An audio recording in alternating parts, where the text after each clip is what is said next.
Graças a Deus, quero cumprimentar o povo de Deus com a super paz de Cristo Jesus, amém? Amém. É bom estarmos na casa de oração em propósitos espirituais. Nesta noite a gente abre uma campanha, seminário profético de libertação, que você possa criar um propósito para com Deus e viva o propósito.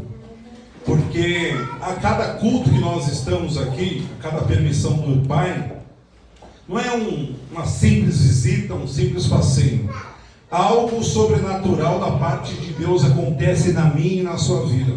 Porque nós vivemos aquilo que Deus quer que vivamos. E quando nós entregamos o nosso tudo, a nossa vida, a nossa casa, no altar de Deus, certamente nós vamos viver o seu propósito, vamos viver a sua santa promessa.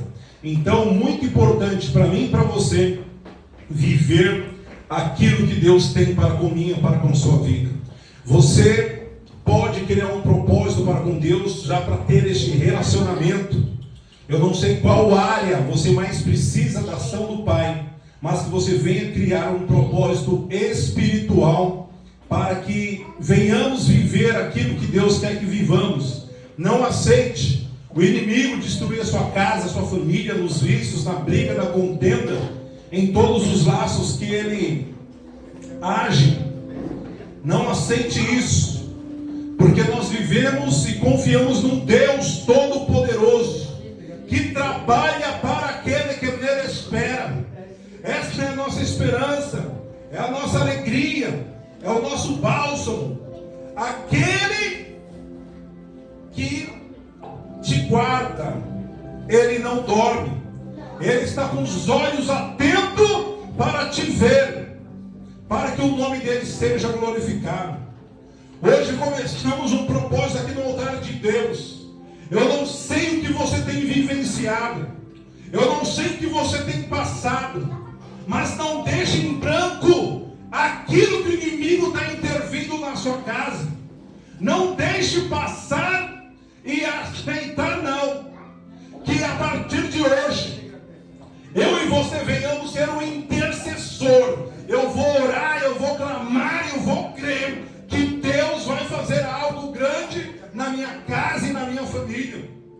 Está aqui, amados, o caderno de oração, a qual você pode colocar o nome no caderno de oração. Está aqui o altar, onde você pode pegar um papelzinho e colocar um propósito diante de Deus. E nós estaremos 3 meses em clamor, em jejum, buscando a face de Deus. Se tem alguém que está sofrendo no alcoolismo, drogas e assim vai, e ela não pode vir, você pode pegar uma roupa, uma peça de roupa e deixar aqui no altar. Nem que for todo culto, você pega, deixa aqui e leva para casa, para a pessoa depois usar. Porque nós cremos num Deus que trabalha para aquele que nele espera. Nós cremos na movimentação de Deus ao meu favor e a seu favor. E nós não podemos aceitar que o inimigo simplesmente destrua e fica por isso mesmo. Porque a noiva, a maior autoridade, a noiva de Jesus aqui na terra, a qual o homem não manipula, as pessoas não manipulam, ela é santa, ela é poderosa. E nós podemos louvar o Pai por isso, porque Ele que faz na minha vida e na sua vida o seu querer e o seu efetuar. Que a partir de hoje você venha tomar posse da palavra. Que a partir de hoje você venha tomar posse da palavra revelada e liberada sobre este altar. Porque muitas vezes as pessoas estão desapercebidas. Eu percebo no novo canal aí, Instagram, que eu estou mexendo, as pessoas querem ouvir revelações, as pessoas querem que nós iremos visitar, estejamos próximos, mas elas não querem vir buscar, não querem assumir um compromisso em ouvir a palavra de Deus. A palavra de Deus hoje a gente ouve em abundância. A palavra de Deus nós temos vários mecanismos a qual é lançada, até nos meios digitais. Mas a Bíblia vai dizer que haverá um tempo em que sentirão fome e sede. Fome e sede não de comida e nem de bebida, mas fome e sede de ouvir a palavra de Deus. E este tempo está chegando. Este tempo está chegando. Muitos têm o seu tempo, têm a sua rotina, têm o seu dia, mas não coloca Deus na sua semana, não coloca Deus no seu dia, não coloca o Espírito Santo sobre a sua vida. Porque tenho muitos afazeres, eu tenho muita responsabilidade, e vai desprezando a palavra. Por isso a palavra vai dizer que vai haver um tempo que não vai haver mais oportunidade de ouvir. Assim aconteceu na pandemia. As pessoas, muita gente mandando mensagem: vai ter culto, só porque não tinha um monte. Vários lugares de São Paulo. Vai ter culto, ai que pena que não vai ter culto. Vai ter culto, ai que pena que não vai ter culto. Aí as coisas melhoraram. Tchauzinho, Jesus, não quero saber não. Eu vi que eu não morri, está tudo certo, tudo está voltando ao normal. Tchau, Deus, eu viro as costas. Eu tenho que curtir a vida. Eu tenho tanta coisa para fazer. E aí a pessoa vai se distanciando do Pai. Aí quando as coisas começam a apertar, quando vem as dificuldades, aí ela lembra que tem Deus. Porque muitas vezes as pessoas falam: eu tenho Deus no coração, mas tem palavrão. Eu tenho Deus no coração, mas tem álcool, tem droga, tem uma vida que desagrada a Deus. Eu tenho Deus no coração, mas vive na prostituição. Muitos falam porque é bonito, é legal falar que tem Deus na vida, mas tem que ter renúncia, tem que ter frutos de arrependimento. Quem se chega a Deus, quem ouve a palavra de Deus, sente as suas misérias, sente o seu próprio pecado, e o pecado fede nas narinas de Deus, e nós sentimos vergonha. Por isso a Bíblia vai dizer que o sangue de Jesus nos purifica de todo o pecado. Tem que acessar o sangue, tem que acessar a palavra. Chegai-vos, pois, a Deus, e Ele se chegará a vós outros. Tem que decidir, senão a vida vai passando, vai passando. Muitas vezes as pessoas falam assim, já falaram comigo: quando eu tiver 50, 60 anos eu venho para Jesus. Agora eu não quero saber, eu quero curtir a vida. A maioria não chegou a 25 anos de idade, porque nós não podemos prever o nosso amanhã, mas nós podemos colocar Deus e a sua palavra hoje na minha e na sua vida. Você tem o poder de escolha, de querer ouvir, de querer se posicionar diante da palavra. E muitos não querem se posicionar diante da palavra, mas as portas estão abertas.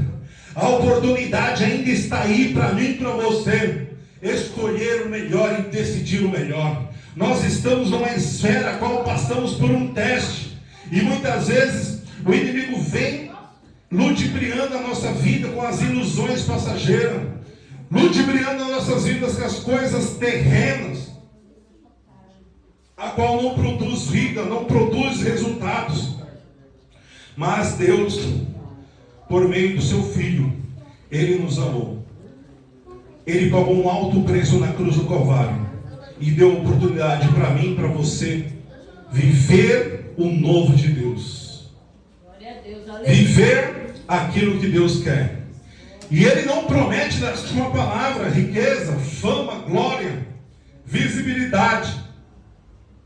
Ele promete que se você chegar a Ele, Ele vai tirar seu fardo, Ele vai tirar sua dor, Ele vai tirar sua ansiedade, Ele vai tirar sua depressão, Ele vai tirar sua culpa. E o sangue de Jesus nos purifica de todo o pecado. Então nós temos como vidas, como pessoas que se atentaram à voz de Deus. E o Eterno proveu, neste primeiro mês do Seminário Profético de Libertação, o tema em Ezequiel, capítulo de número 37. Vários obreiros da missão estarão aqui lendo, estarão aqui profetizando, e esta palavra lida várias vezes. Esta palavra será mencionada neste mês de julho, e cada um Deus vai dar uma revelação, cada um Deus vai dar uma perspectiva, para que traga para mim, traga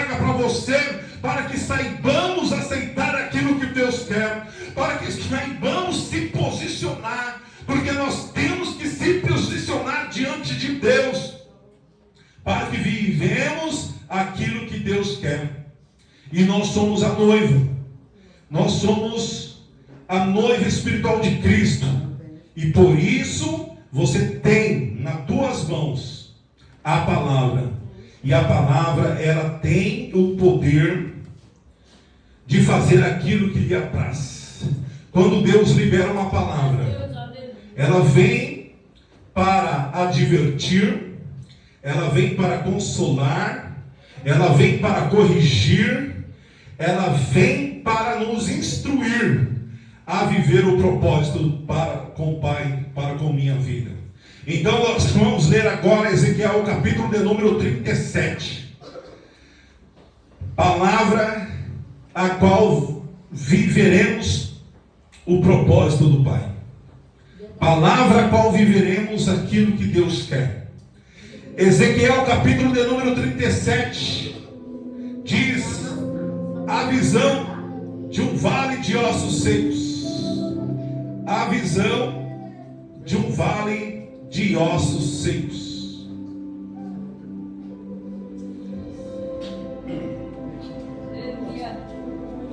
Veio sobre mim a mão do Eterno e me levou em espírito e me pôs no meio de um vale que estava cheio de ossos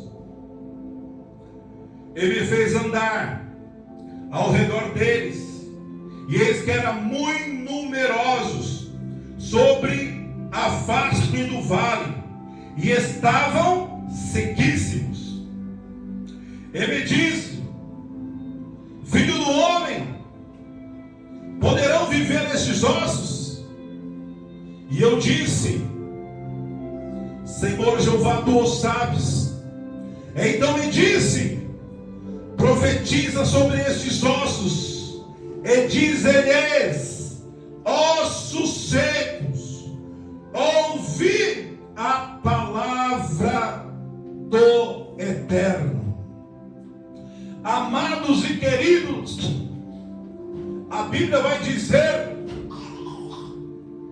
em Ezequiel capítulo de número 37, um registro de uma visão de um vale de ossos secos. E esta visão, se fosse trazida para os dias de hoje, seria semelhante ao cemitério. Imagine, a gente não quer ir para o cemitério. Se você vê, você sente coisas ruins porque você perdeu alguém que você amava, respeitava. Então é ruim o ambiente, não é legal falar: eu vou passear, eu vou lá. Não é legal. Aí aqui, a mão do Eterno, ele leva, ele impulsiona naquela visão. Então Ezequiel sai de uma situação normal, comum, e a mão do Eterno ele leva para o vale de ossos secos. Então, diante desta visão, a voz do Espírito pergunta para Ezequiel: o que tu vês? E ele diz: eu vejo ossos, muitos ossos, e sequíssimos. Olha o detalhe: sequíssimos. E a voz continua dizendo para ele: filho do homem, poderão viver esses ossos? E ele disse: ó Eterno, tu sabes. Então o Criador disse: profetiza sobre esses ossos e diz-lhes: ossos secos, ouvi a palavra do Senhor.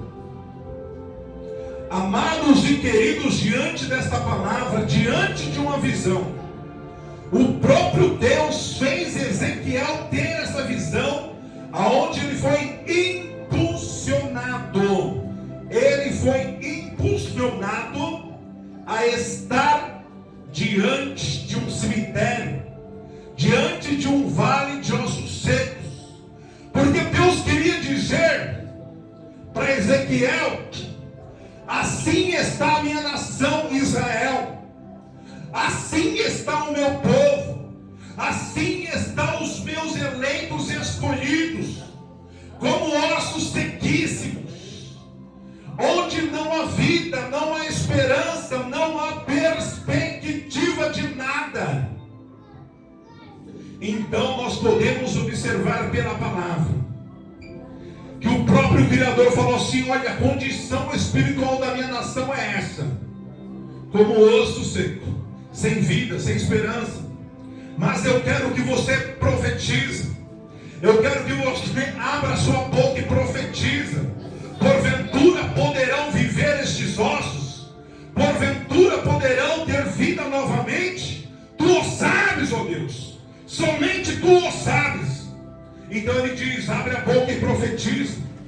Porque muitas vezes nas nossas vidas, no segmento sentimental, familiar, no sentimento material, no segmento espiritual, muitas vezes a gente está abalado diante de situações a qual acontecem em nossas vidas. Acontecem situações que vêm para nos derrubar, e muitas vezes a gente fica triste, sem perspectiva, fica sem esperança. Muitas vezes você pode até perceber, antigamente o pessoal falava: olha, vem para Jesus que a sua vida estará toda resolvida.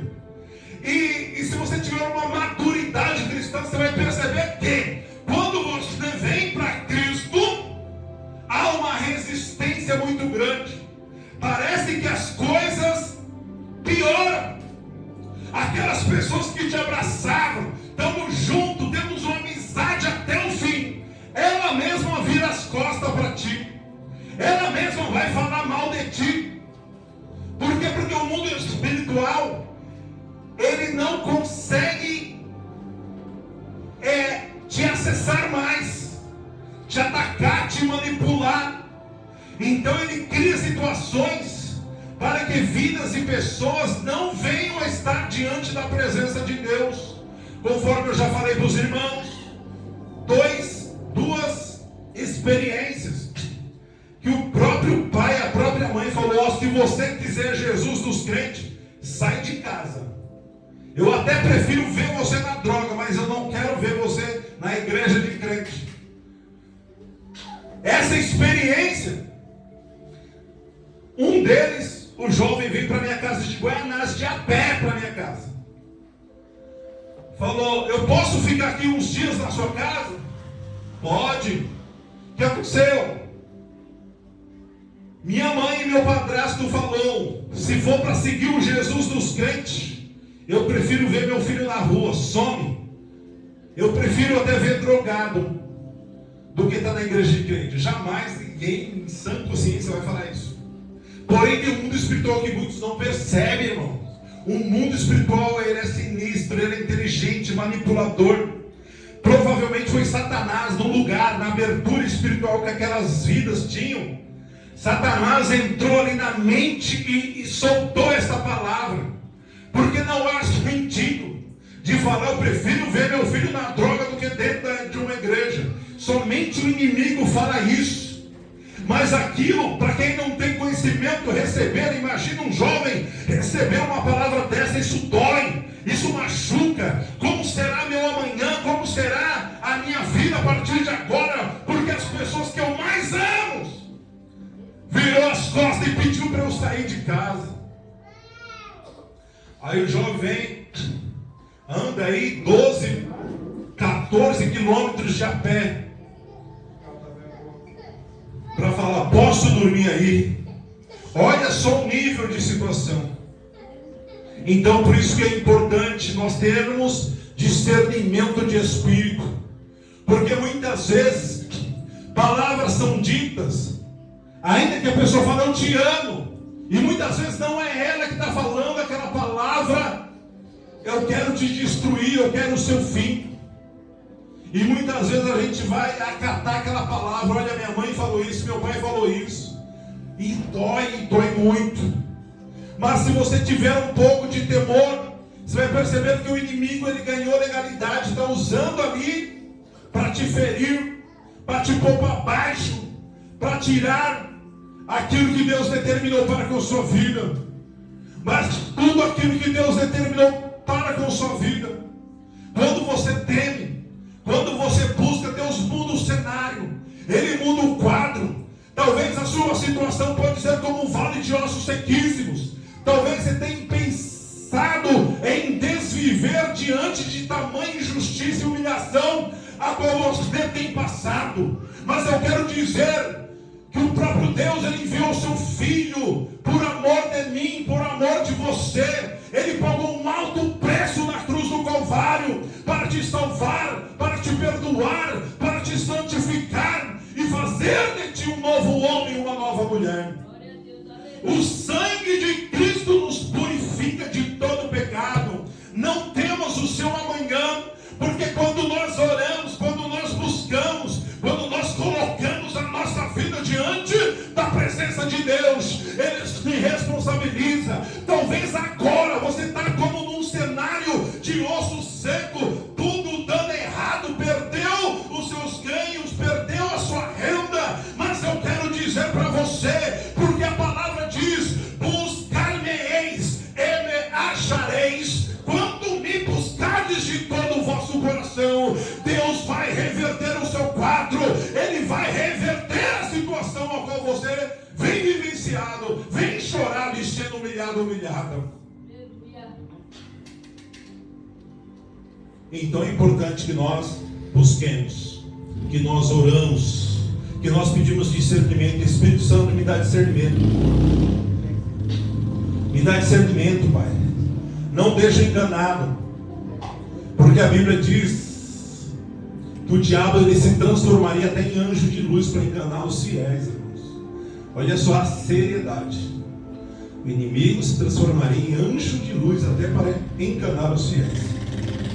Mas quando nós oramos, quando nós buscamos em espírito e em verdade, o Espírito Santo nos protege, nos guarda, e nenhuma ferramenta forjada contra ti prosperará. Nenhuma ferramenta forjada contra ti prosperará. Então é tempo de se posicionar. É tempo de tomar posse da palavra, e nós estamos vivendo os últimos momentos da igreja na terra. Muita coisa está para ser mostrada nos próximos meses. Então que nós venhamos viver o novo, que nós venhamos se posicionar diante de Deus, que nós venhamos profetizar na nossa casa, na nossa família. Para aqueles que não estão ainda na fé, na luz, na graça, na comunhão, que você venha profetizar. Eu profetizo aqui na minha cama, eu profetizo aqui nesta roupa, que vai haver salvação, que vai haver libertação. Deus nos direciona esta palavra para dizer para mim e para você: porventura pode reviver esses ossos secos.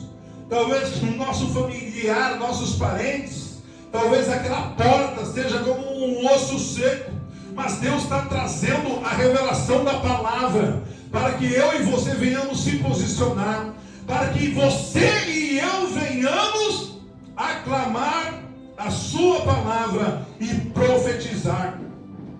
Que nós venhamos profetizar em cada detalhe, que nós venhamos profetizar em cada